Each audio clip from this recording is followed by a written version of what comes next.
learn all 6 aspects of health. That's right. It's not just about your financial health and having a big bank account. It's also about your mental health, your social health, spiritual health, intellectual health. And today we're going to focus on your physical health and how to get fit. That's right. How to improve our physical health by getting fit. Simple tips to help you reach your goal. If you've never seen Millionaires Are Made, this is the show built on the fundamental beliefs that every person you meet knows something you don't, and there's something to be learned from everyone in this big, beautiful world. We at Millionaires Are Made are on a mission to teach the world for free how to grow in all aspects of health to become the healthiest version of yourself that you can be. And in the spirit of authenticity, to try to remove as much bias as possible, we don't talk about advice or tips backstage with our guests. So I have no idea what they're about to say. I'm going to learn just like you're going to learn from their own life journeys. Audience, this is a very interactive show. Please give us your comments, give us your questions. We will ask them and answer them live. Quick shout out to some of our followers. Facebook, Jacqueline Grant. Thank you so much for following us. Instagram, Anna Hanale, and TikTok, Alejandra Rhodes, and on YouTube, Spooky. Thank you guys for following. If you want to be shouted out on our show, all you got to do is give us a quick follow. Thank you so much. And if you want to be a guest on our show, we're dropping that link right now. We love guests. We want to hear what you have to share with the world. We'd love to have your advice on our show. Please sign up on the link below. We also love topic ideas. This is like our 140th episode. We have so many topics we've gone over. We've done a couple of them twice, and we'd love to hear more topics. So if there's something in your life that you're going through, struggling, maybe it's your financial health, maybe you're lost in your spiritual health, let us know. Teach us and tell us, and we will go out and find 3 awesome guests to give some tips for you to get through that part in your life.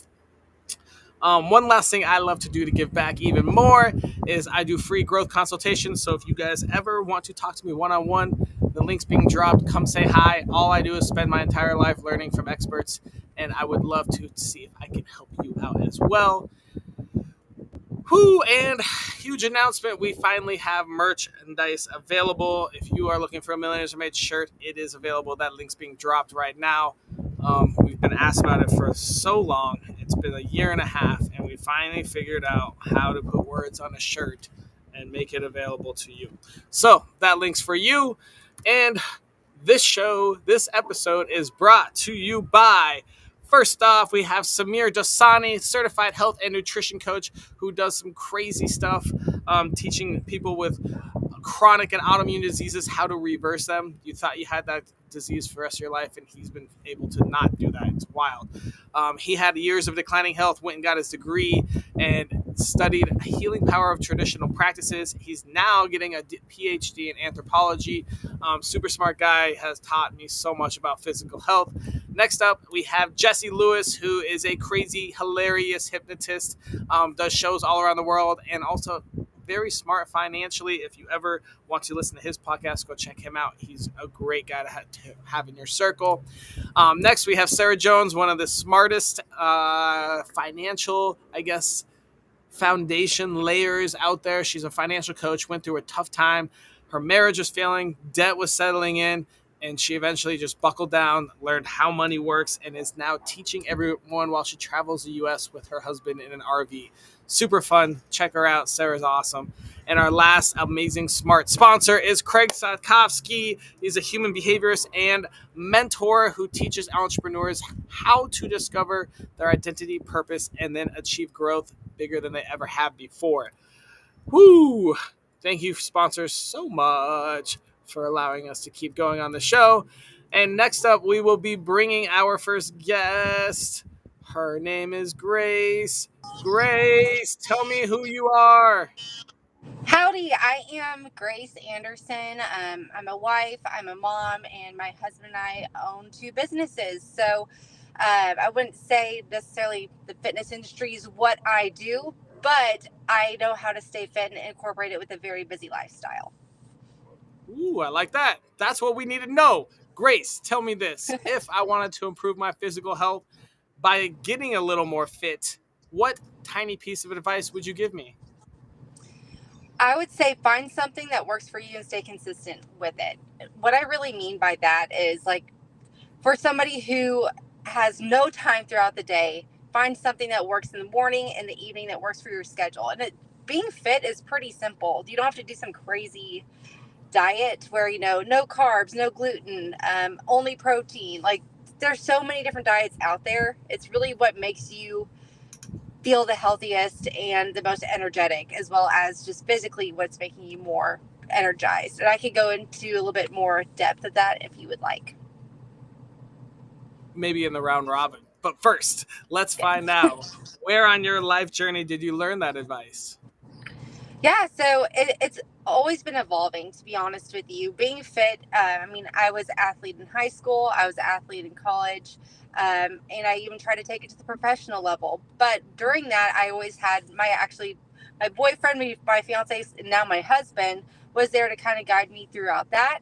And now at this point in our lives, being business owners, things evolve as you grow as a person and as you have different things on your plate. And now we have actually hired a professional coach that helps us with our fitness journey and our nutrition. So I've learned from so many different coaches, but ultimately my husband has been the person who has guided me through every aspect of my fitness journey. Nice. What a great husband. Yes, I love I think so. it. Awesome, Grace. So we're going to move on to our next guest. Thank you so much. And we will bring up more in the round robin at the end of the show. Next up, we have Metabolic Mark. How's it going? How's it going, Austin? Mark, who are you? So yeah, my name is Mark Overton, not Metabolic Mark, but that's my brand name. That's because I specialize in metabolic health. So I'm a men's health expert, and I've studied quite a speciality actually, which is nutritional anthropology and evolutionary biology. So when it comes to health and fitness, look into our most optimal path basically for clues on how to eat and move our bodies well. Awesome. All right. All right. You sound like the right guy for this next question.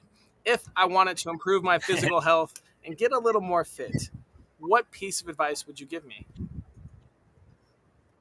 Yeah, I love this question. There's four things to consider here, right? In very, very simple forms, right? You got to move your body, low intensity, but frequently, right? So that could just simply mean walking or shuffling your body or just moving around, right? But frequently, that's the next thing is to lift or move. Doesn't have to be every day, just a few times a week's enough, right? And I can break that down for you later on the round robin too.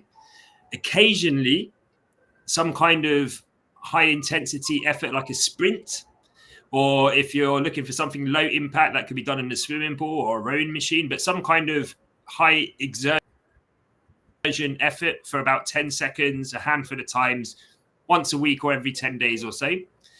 And the last thing is to play, to get yourself into moving your body through some form of play where you're not attached to the outcome. If you can think about these four things, then you're going to be in a very good place. What kind of play where you're not worried about the outcome? What do you mean by that? Like tag? Yeah. I mean, look, there's so many ways you could take this. It could be some kind of game, if you like, or sport, as long as you're not, there's nothing wrong with competitive sport, but that's just a slightly different thing that we're talking about. But if you can get play where you, as an example, right, I've got two young children. If I take them over to the park and I throw a frisbee around with them for 20 minutes, right, that's the kind of thing that I mean by play. Or I could just be going for a ramble in the forest, right, with some pals, or whatever that looks like, but just doing some kind of, or it could be down at the bowling alley, for example, that could come into it because you're getting that kind of like body movement in the form of play. Okay, fantastic. All right, where on your life journey did you learn this, Mark? Now, and when I had this transformation, it was probably, or this enlightenment, let's say, to change my perspective on fitness was when I was like in my mid 30s. But the very short story is in my 20s up to early 30s, I was a chronic over-exerciser and a bit as well. So I was kind of burning the candle at both ends. I looked very unhealthy on the inside, and I was trapped in this really quite cruel, chore-like kind of exercise routine, right? And a lot of people get themselves in the same trap, especially when it comes to cardio and this kind of huff and puff, no pain, no gain approach to fitness, right? So I learned the hard way, man. I definitely earned my stripes. And believe me, when I went back to school and I studied and I had my kind of epiphanies of actually it doesn't need to be done this way, it was probably the most liberating thing that has ever happened to me. And that's why it's my calling now to help others find that. I love it. Thank you so much, Mark. We're going to move on to our next guest. I believe Jeremy's in the house, and we'll bring you back out on the round robin, Mark. What's up, Jeremy? Tell me, who are you? I am Jeremy Roadruck, founder of Lead Like a King Men's Consultant, and we talk all things physical, mental, emotional, spiritual, financial, and relationshipal, the same 6 dimensions I believe I hear you talk about. That's why we've got so much simpatico. I love it. Relationshipal. That's my favorite word today. Yeah, it's my favorite. All right, Jeremy. If I wanted to improve my physical health by getting fit, what tiny piece of advice would you give me? Yeah, look at attainability means you could do it, and then sustainability means you could do it for a long time, right? Ooh, Because okay. we've already had 2 other experts being able to do a thing, but then it needs to be spaced and regular for it to actually impact, right? Fitness is not fitness pizza in my mouth. Fitness is about health and vitality. It's about effortlessness. It's about grace and flowing. And for a lot of people, just get off the couch and get moving is that first step.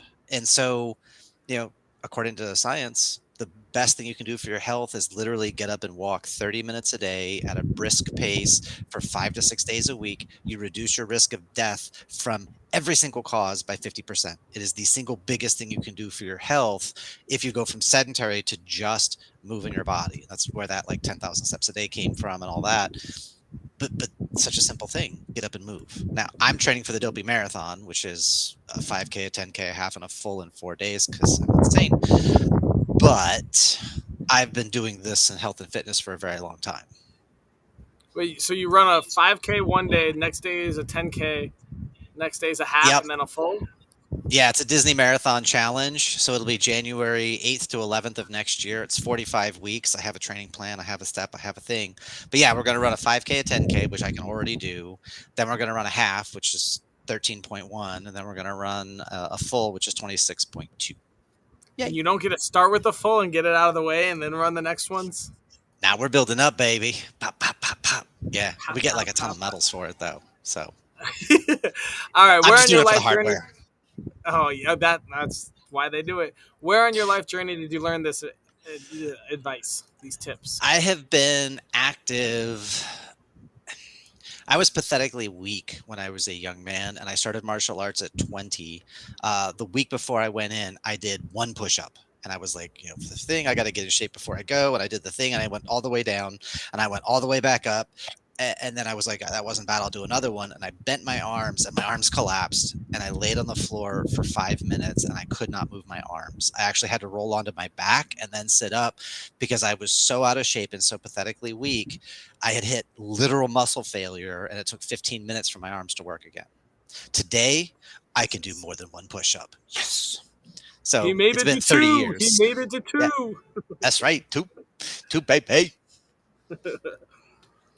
So that was it. It was just the reality of self-defense and like, dude, not that I have to bench twice my body weight, but I need to be able to handle the physicality of my body. So that's been the journey. Awesome, Jeremy. We're going to bring everyone else out here, and let's talk about getting fit. So I'm going to start off with a fun question that I feel like is probably the most common question. So we have shitloads of people in this world, and a lot of them, almost all of them, will say, I wish I was more fit. I wish I was more fit. And, some of you said just get off the couch, walk 30 minutes, and all that's easier said than done. What if I'm too busy? What if this, that, all the 1,000 excuses out there? What have you guys found is the best way to teach people to just start to lose that first pound? How do you lose Well, that first pound to convince them to actually go do something rather than just teach it? Go ahead, Grace. no, it's okay. As somebody who, I've been functionally fit and also just looked like I was fit in 2 different ways. So a few years ago, I was to the point where I just wanted to look the best as possible. I didn't care how healthy I was on the inside or really how strong I was. I just wanted to look fit. As a female, sometimes we all have the urge to just be as skinny and fit as possible. One thing that I've realized is at that point, I needed to look so good for a photo shoot that I was only eating ice cubes for 3 days. And that's all I ate. And that was horrible. I could barely lift, a 10-pound dumbbell at that point in time. So there's a difference between looking like what you want to look like, but then also being the healthiest version of yourself. One thing that I know has helped me just like take that first step to now where I am, because of a year ago, I was 200 pounds after having a baby. Now where I'm at is just looking at, okay, who do I want to be for my son, for my husband, for myself? Who do I want to be, and what does that person look like? Does it look like that person is jacked, could lift a 100-pound dumbbell with no pressure, or is it somebody who could run a mile with their son whenever it's time for his mile fitness test for PE? Like, that's the type of person who I'm trying to visualize. I mean, if I am not that person sitting on that couch, or not that person sleeping in until 10 a.m., then what am I doing not being the person that God called me to be in any aspect? I was not the person God called me to be, and I was just trying to look good. Now I'm the person that God has called me to be, and I'm still working towards that person that I have visualized in my mind every single day when I wake up, because I know God called me to be the best version of myself, which means I can lift heavy weight. It's not just going to be a 30-minute walk a day for me. It's going to be getting in the gym, busting my butt to make sure that I didn't leave anything behind. Like, at the end of the day, I always think if I feel like I have energy left over, like I didn't give it my all. And so therefore I am that many steps further from the person God called me to be, rather than, oh, I just, want to lose 10 pounds. It's never about the numbers for me. It's the overall person that I feel like I've been designed to be. I know I kind of went on a rant there, but that's what I have to share. I like it. I like it. Jeremy, Mark, any ideas on what that, like, the first step, right? I'm a little overweight. I work a lot. I'm trying to get all my other stuff together in my life. Maybe my fitness is taking a back burner, and 30 minutes a day sounds like, well, that's too much. I don't want to do it. How do we convince everyone in this world to at least go do a little something today? How do we do that? I would say that, again, a little bit like Grace has just been sharing, this kind of like a holistic way of looking at things, understanding the difference between health and fitness. But what I would like to say, and what if it's okay to share, what I've had a lot of success with, we're working with clientele as well, from all levels of what has started from all different levels, is what I mean, is sort of reframing the way we look at fitness and weight loss as well, if people are looking to shed a few pounds, right?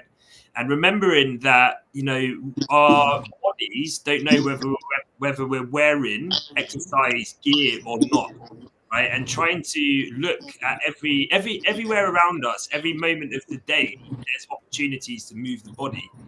When we try to sort of start thinking in this way, so whether it's, I mean, there's that classic example of taking the stairs rather than the elevator or the escalators, right? That's just a really obvious one to point out. But any opportunity where you can move your body, even if it's going to the grocery store and parking at the far end of the car park, so you have to walk that extra amount of steps into the grocery store. Like, once you start to add these into your day, first sort of steps that just start to build a little bit of momentum, and taking one day at a time, starting to build better habits, is probably where I would start. And just like I said, one word that I would encourage anybody to go and research, you can all do it these days with AI and Google and everything, is have a look at the term micro workouts, because it's just kind of like, there's so many breakthroughs happening in this space. And it's just this concept where, if you go down, whatever your sort of level of fitness is, if you're doing knee down push-ups or wall push-ups or full sort of horizontal push-ups, depending on what your level is, if you did one set of that, but you did that throughout the day sporadically with no planning, that might look like over 50 push-ups in one day, and you can build it up over time. It's a really interesting approach to fitness that goes completely against this kind of like fixed day workout pattern that a lot of people think they have to do to be able to get fit. Jeremy, anything you want to add to that? Yeah. So biggest thing is what's your why? Like why do you want to get in shape, right? It's like, oh, I don't have time for that. Cool. Well, when you have a heart attack, and then they have to go and they have to do a heart replacement, and they have to crack open your chest, and you have to be on 6 different medications, and the surgery itself is $250,000, and what's that going to do for your work, and you have a zipper and scar tissue, and I mean, we can stack all of this like fear mongering in if we need to, but it's, you didn't get out of shape in an instant, you didn't get unhealthy in an instant, so it's not going to be an instant fix. You know, you want to lose, I want to lose 20 pounds fast, cool, let's cut off a leg. Like, you got it, your center of gravity will move into your chest, you have a little bit of balance mobility issues, but you lost the weight. So it's really about what is it you actually want and make it more specific. So I want to get in shape. Well, round as a shape, you're there. I want to get 1% less body fat. I want to lose half a pound this week. Like, the more you can make it a measurable thing and take the emotion out of it, then it's like, oh, cool, you want to lose a half a pound a week? Awesome. Everything you eat, don't take the last 2 bites. Just leave that there. It's about 12.5% of the meal. And if you do that over the space of a week, you can cut a half a pound in calories, but it's such a small amount per meal, you don't really feel like you're depriving yourself of anything. And then right now I'm standing while I'm talking to you guys. So I'll be standing for the next hour. That's something better than doing nothing. And there's some science to say standing for like 5 hours a day is equivalent to the same load as running a marathon.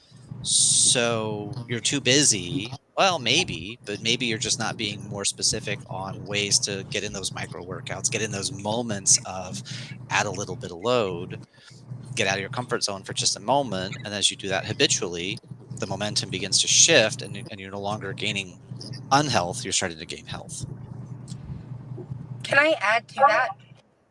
Sure. Of course. Okay, so I love what you said. Like, getting out of shape doesn't just happen in an instant. And also, you can't fix it in an instant unless you cut off a leg or do something drastic, right? Whenever you do decide to make that mindset shift and go towards your why of, you know, what you want to be and who you want to be as a person, what you want to look like, it's about every single decision that you make, whether it's to not get the venti cup of coffee with extra sugar and cream. Maybe you get a smaller size. It's every single decision. Is it to actually, yeah, I am going to go take my dog on a walk today, or I am going to spend an hour in the gym today.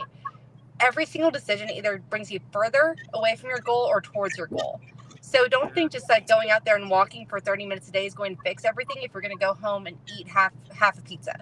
Like, every single decision that you make is either going to take you away or towards your goal. And if your decision is to do nothing, that also is taking you further away from your goal. So just to piggyback off of what Jeremy said. Definitely. Can I just add as well, like, I think like anything in life, knowledge is really is king. And again, like speaking from my own personal experience, as I mentioned, I went from being, very doing things crazy amounts of investment in terms of my time spent on treadmills, my time spent in the gym, all in the name of, in full transparency, just t-shirts, to then sort of figuring out that if I had known, I know now in terms of what each mouthful of food does hormonally, boy, could I save myself a lot of time and hurt, right? And blood, sweat, and tears, really, and got better results. That's the point. And taking away a lot of that sacrificial approach, that chore-like approach that I had going on. Once you sort of understand metabolism, and it doesn't mean that you have to go back to university and get a master's degree here. Sometimes it could just be spending 5 minutes a day reading about what carb dependency means, what metabolic flexibility means, what it means. Just starting to get a grasp of these terms can really start to help you. It's not even take shortcuts. It's just like get from A to B in a much more efficient and life-friendly and healthy way of doing it. Yeah, Great. and realize Go ahead, fitness. Well, I say realize fitness is a holistic thing, because we talk about fitness. There's mental fitness, emotional fitness, spiritual fitness. You have a history in your culture of a certain type of food around certain holidays, but no, I'm eating this new lifestyle and I have to devoid myself of all this thing. You just cut yourself off to your ancestry, how you grew up. So like, you're punishing yourself spiritually to try to get yourself cultivated physically. Like, that's not going to be sustainable. So how can you not have a cheat meal? Because that leads to a cheat once and I can continue, but it's being more strategic and being more intentional, how you're eating, what you're eating, why you're eating. There's zigs and there's zags because life happens. I once had a kung fu brother that was so pure in his diet that he's 6 years never had meat. We went to Chinatown for a kung fu trip, and he had a dish that had been the utensils used to prepare his dish had touched a dish that had meat, and he was sick for 2 days. And he could taste it. I'm like, "That's incredible. You have such a level of sensitivity. I'm a kung fu guy. I got to be resilient. I can't have one meal that's cross-contaminated and now I'm obliterated for 2 days. That's not practical." So, kudos to you for eating so quote unquote pure, but you're so purebred and so niched into this tiny little space, you have no resiliency whatsoever. So, like, have some humanity and some flexibility. I do think that there is a balance between flexibility and humanity, as well as, just making lifestyle and habitual changes.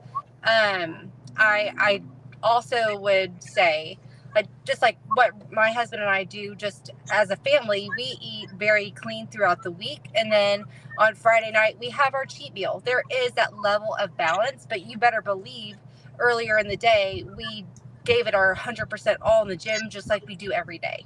It's not that we're going to just say, oh, it's Christmas, so I'm going to gorge myself because it's the holiday season. It's, you know what, I'm going to take this day with my family, but I'm going to be right back in the gym tomorrow morning at 5 a.m. I mean, my husband and I, we're not necessarily beginners whenever it comes to the fitness sense, but at the same time, there's balance, but there's also discipline. So it's not good getting away from your path and your what you're working towards, while at the same time still allowing yourself to enjoy life within reason. I certainly agree with that, Grace. And one word that I'd throw in that I think might be valuable to your listeners is plan deviation, right? That's the way that I like to frame it, both with myself and also people that I work with, right? It sort of moves away from this kind of like cheat word, which can potentially be a slippery slope when we use the word cheat, right? But if we, as you're saying, if most of the time this kind of 20% approach, and like for me, for example, it could be once every 3 months or so. I know I'm catching up with some old pals of mine. I know I don't really drink much these days, but I might have a few cold beers at weekend, right? That's a planned deviation, and I'm not going to beat myself up about it. I'm going to get straight back into my routines afterwards, and it's all good. That's what life's for, right? And it's just having that type of approach. I agree. All right, guys, we got a question from the audience here. What's the best type of cardio for weight loss, in your opinion? I'll answer this one if that's okay, guys. Or go first is what I mean to say. This is a bit of a speciality, right? So I can talk about this all day. What I would say is the term that is also very helpful to research is black hole cardio. And essentially, if I could break that down in layman's terms, it simply means that typical huff and puff, steady state, or high intensity interval training that is too excessive and too long in duration is a dangerous playground, right? Basically, if you're doing that on a regular basis, you're not actually going to be burning fat directly. You're going to be depleting your body, draining your body, suppressing your immune system, and actually evoking a bigger appetite. It's called calorie compensation, right? So if you go out and you hit a treadmill for 50 minutes, sweating, huffing and puffing, your body's going to ask for that energy back, plain and simple, right? And that will come in the form. For me, it used to be eating a giant bowl of pasta in the evening, for example. And the argument and the research that's going on is, would you be better off without doing that type of exertion? And the evidence is suggesting so. What you'd be better off doing is focusing more on low intensity frequent body movement. So light jogging, for example, some people call it zone 2 training, if you're looking for a more technical term in cardio. So it's much, it doesn't actually, one telltale sign that you're in the right kind of zone is that you should be able to hold a conversation while you're doing it. So if you imagine you're jogging with a partner, you should be able to have a bit of a chit chat while you're doing it. It's just some people that have been doing a lot of cardio all of their life, they find that really hard to swallow. They're like, hang on a sec, I don't feel like I'm doing exercise here, man. I'm not getting my runner's high. So it takes a while to sort of like bring that in if you have been training before. And then the flip side of that, and where you're really going to push your organs to get the benefits, is to do, as I said at the beginning, some kind of sprint work, whether that's on a stationary bike or whether that's doing battle ropes, but very, very short explosion. But here's the difference between this and HIIT training. You have luxury intervals where you really recover and you're ready to give the same amount of effort again. And that type of session might only look like 10 minutes long. I hope that helps, and I hope that answers your question. I'll Anyone want to add piggyback anything off to it? me. But I'll piggyback off of one, I hate cardio with a burning passion, but the best type of cardio is the one that you can commit to. I commit myself at an advanced, I would say intermediate to advanced level of fitness, 30 minutes of cardio a day. That 30 minutes for me is either going to be spent running with my dogs, taking my kid in the stroller around the block. That's 30 minutes that I will not want to cry over. That's my 30 minutes. So whatever you can enjoy and commit to doing, cardio doesn't have to be painful, but also do keep in mind, if you're only looking for cardio, do that. But I've lost majority of my weightlifting. Don't be afraid of the weights. That can honestly transform your body in more ways than you can imagine. Yeah, and I would say the what's the best type of cardio for weight loss? Cardio doesn't have to be, it's what's the best vehicle for weight loss, which you're going to look at multiple things. Diet, you cannot out train a diet. Doesn't matter how hard you work out. There's a buddy of mine that was doing triathlons. He needed to eat 5,000 calories a day, so he's down on cheeseburgers and all the rest. He's also doing 6 to 7 hour workouts a day, and that was his entire lifestyle, and because that was what his area of life and etc. So it's really about, when you say weight loss, what is it you actually want? I want to lose X number of pounds. Cool. Then you can build a plan, and it's going to be a mixture of modalities. It's not just cardio. It's going to be resistance training, because then your body's building muscle, which shuts down fat metabolism, so that your body's looking for, I don't want to tear down muscle because I'm rebuilding it. So now I got to mobilize fat more often. And go back to the cardio. I mean, I'm running for hours. I got to fuel my body appropriately for that. If that's a sport specific activity, staying in, talk about zone 2, talk about heart rate training. You got to get a little bit more specific handles on your measurement. So it's like, where do you want to stay at? I would suggest check out a guy named Stu Middleton. I think I said that right, Stu. But Stu does ultra marathons and sets some world records. And his big thing is, if you're jogging slow enough that you can carry on a conversation, and you're not having to breathe in the back of your throat, you're not doing the this is more sugar burning. If you're breathing more in the front and you're just more relaxed as you're jogging, and you're kind of moving your body, and you can carry on a conversation, and your heart rate's not super elevated, then you're going to be burning fat more often as the fuel source while you're exercising. So it's really about getting a little more educated. It's not, there's no muscle confusion. There's no, I'm going to do this one specific workout and create a magic adaptation. And anything you do after 12 weeks, you have to change it anyway, because specific adaptation to imposed demands. Your body is built to be efficient at whatever stressors you give it. And if you do something consistently enough, the body will adapt and your impact will negate. You've got to change the plan about every 12 weeks. So things to consider beyond just what's the ultimate activity. There ain't none, because your body will adapt. I totally agree with all of that, Jeremy. And I think it's also in your question, right? What's the best cardio for fat loss? It's trying to understand that actually exercise shouldn't be considered a tool for fat loss in the first place at all, right? Exercise should be to improve our fitness, our organ reserve, right? Our strength and all the different components that come with fitness, mobility, flexibility, all that good stuff. Enhance our future health span, basically, and longevity, right? And just basically how we can experience life on this planet, right? In terms of a body that moves well. The fat loss part of it, if that's what the focus is in, comes down to, as Jeremy has pointed out, diet and other lifestyle factors, stress management, rest and recovery, and all that other good stuff. It's really where the magic happens. Yeah, Mark, piggyback off, and Jeremy, piggyback off of both of y'all. I would say, no matter what y'all are doing, if you have, every single one of us has a set number of calories that we burn every single day. If you're eating below that number, you will lose weight. And I'm sure some of y'all will hate it whenever I say this, but it doesn't matter what you're eating, as long as it's below that number of calories that you burn every single day, you will lose weight. Now, are you going to be the most healthy person possible if you're just eating cheese pizzas and Twinkies? As long as you're under 2,000 calories and you're burning 2,000 calories, you're not going to be very healthy, but you will lose weight in some sense. So I always say, like, hey, if you're just starting out and you're really looking forward to losing weight or gaining weight and gaining muscle mass, I'd say, hey, figure out how many calories you're burning per day, and then you can manipulate it by eating 100 calories more, 100 calories less, and see how your body fluctuates and how quickly it adapts to that diet change. I love it. All right, guys, we are way overboard, so we need to come up with our daily challenge. This needs to be a task or series of tasks that takes less than 5 minutes a day. Oh, we got another audience question. Let's ask this. You guys will be good for this. It's hard to find motivation and energy to actually move me. That's exactly what I was saying earlier on in this round robin. Is there a supplement, food, or exercise that helps boost energy?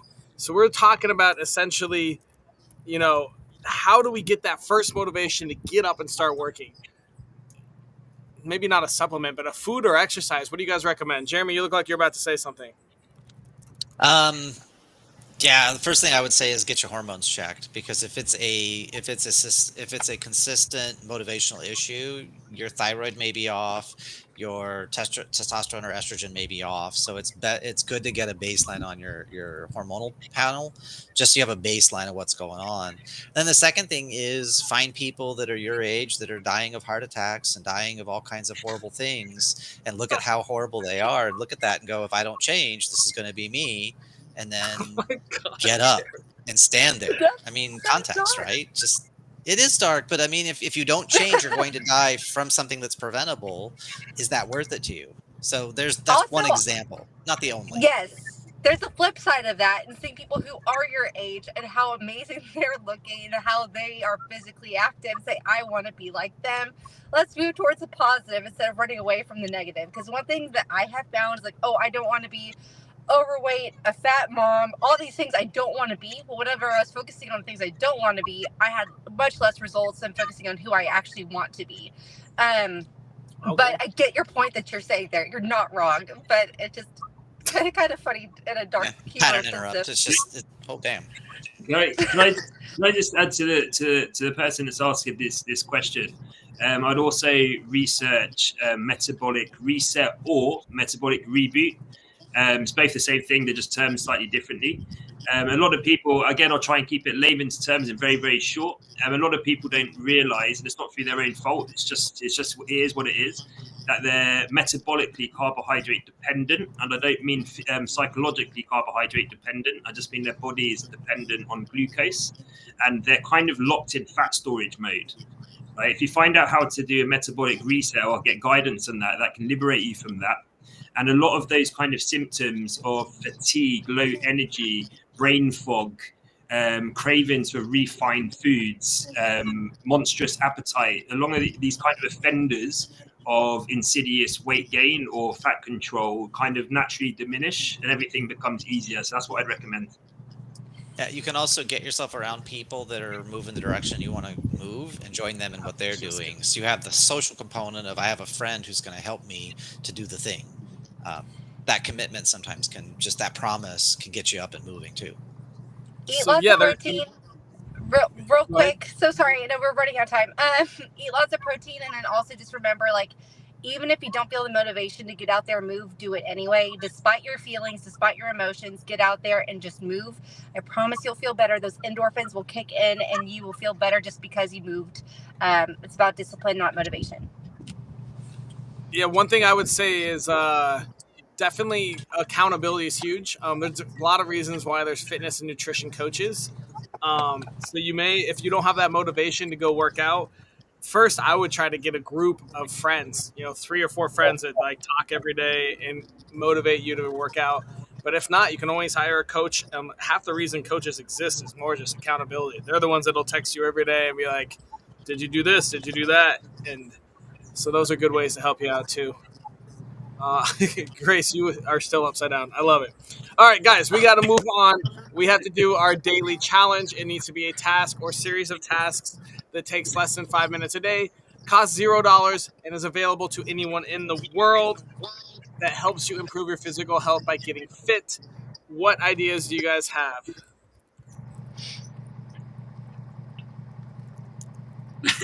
Okay. First, loads of ideas. So I said it at the beginning of the show.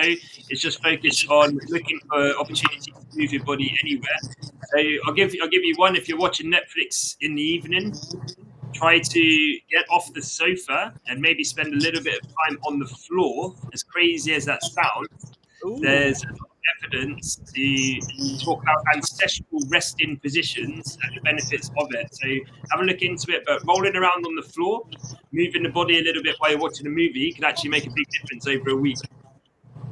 I like that idea. I I don't know if I'm still upside down, but sideways. Okay, I'm not sure here. But what I would say is like one, get a full glass of water, drink it, and the biggest thing that you can do for yourself that's absolutely free to everyone in the world is get your mind right. Write down exactly what you want to look like from your Ooh, head to your toe, ooh. what you want to look like in the next 5 to 10 years, and imagine it. And if you're imagining that every single day, and the positivity that you are just one, I hate the word manifesting, but like actually putting out there into the world, writing it down, it's much easier to actually take actionable steps towards that person if you know exactly who that looks like. I would take Grace's thing and I would say do it while standing up and Don't do sit down. and close your eyes, right? Close your eyes and envision breathing like that future self, standing like that future self. Have the posture, play with where you put your hips, where you put your shoulders. Lift your rib cage, drop your rib cage, raise and lower the shoulders. Like really figure out a posture you can stand in that makes you feel powerful. It makes you feel centered. And you close your eyes, add some Chinese qigong into it, take the tip of your tongue and touch it to the roof of your palate to complete the circuit for blah blah blah. If that, whatever. But standing there breathing, visualizing that best self, you're actually reprogramming your reticular activating cortex, which is the thing that filters out stuff to pay attention to and is programmable with conscious deliberate effort. That's how lucky people get more lucky, is because they tell themselves a story about how lucky they are, and unlucky people don't get as lucky because they tell themselves a story about how unlucky they are. So we're programming ourselves to get in that direction. So take Grace's thing, stand up and practice it, and then get on the ground and roll around. I love it. Yeah, so I've got for the daily challenge, I like this. Pick a part of your body. So for 7 days, we have this challenge. So every day it'll be a new part. And imagine what you want it to look like in 5 years while you're standing and taking a deep breath and eyes closed. And then while you're watching Netflix, roll around and sit on the floor. I think those are unique ways it'll definitely start. And especially like some of our audience said, the motivation to start getting healthy can come from something small, like while you're watching Netflix, okay, can I just sit on the floor? All right, let's sit on the floor. That's like the easiest first step you can really get. Okay, now can I maybe I do like a sit up while I'm watching. I love that idea, Mark. It's such a baby step just to like, watching Netflix from the couch to the floor is so simple that like that could really spur some people. I think I like that a lot. And then I love closing your eyes and imagining your future self. I like the positive side. I mean, we could do some research on heart attacks too, but I decided to leave that one out, Jeremy. Awesome. All right, guys. Well, we got our daily challenge. We did what we're supposed to do. We're gonna wrap this episode up. Grace, you're still upside down, and I love that for you.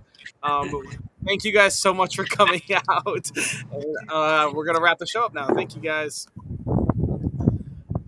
and thank you, audience, so much. Thank you for watching another episode of Millionaires Are Made. Learned a lot about getting fit, and I know the largest challenge, like our audience has talked about, is the start. We have these experts that come on and they've been working out every day for the past 10 years. So it's easy for them to say, oh, just be consistent. And for some of us out there, it's tough to get up and just do something. And so we've got a great daily challenge. We learned a lot about fitness and diet being the two main factors. So even just getting up and walking 30 minutes, just trying little things throughout the day. Like Jeremy said, just standing when you're on your computer working, doing a standing versus sitting. Um, Try to figure out little ways. And, Grace said little things, be consistent. Your diet is helpful. Little choices when you're at Starbucks, don't get the whipped cream. Maybe ask for 2 pumps instead of their normal 4 or whatever it is when you're getting your coffee. Just tiny little changes like that can start adding up. And just being consistent, like the coffee example. From now on, I just don't drink whipped cream in my coffee. All right, that's consistent. Let's keep that going. Every time I order coffee, I'm going to say no whipped cream.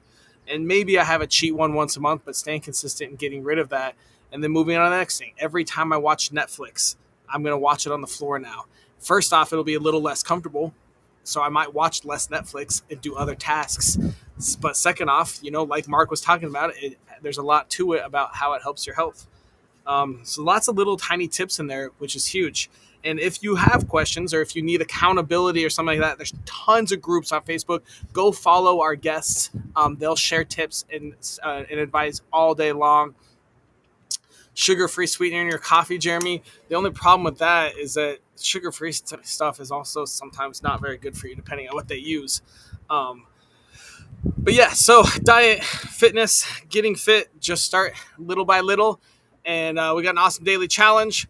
We're going to write down a body part every day and imagine what it should look like in 5 years. Your perfect hand, your perfect bicep, your perfect quads, whatever that looks like in 5 years. Let's start imagining that today and work our way towards it. And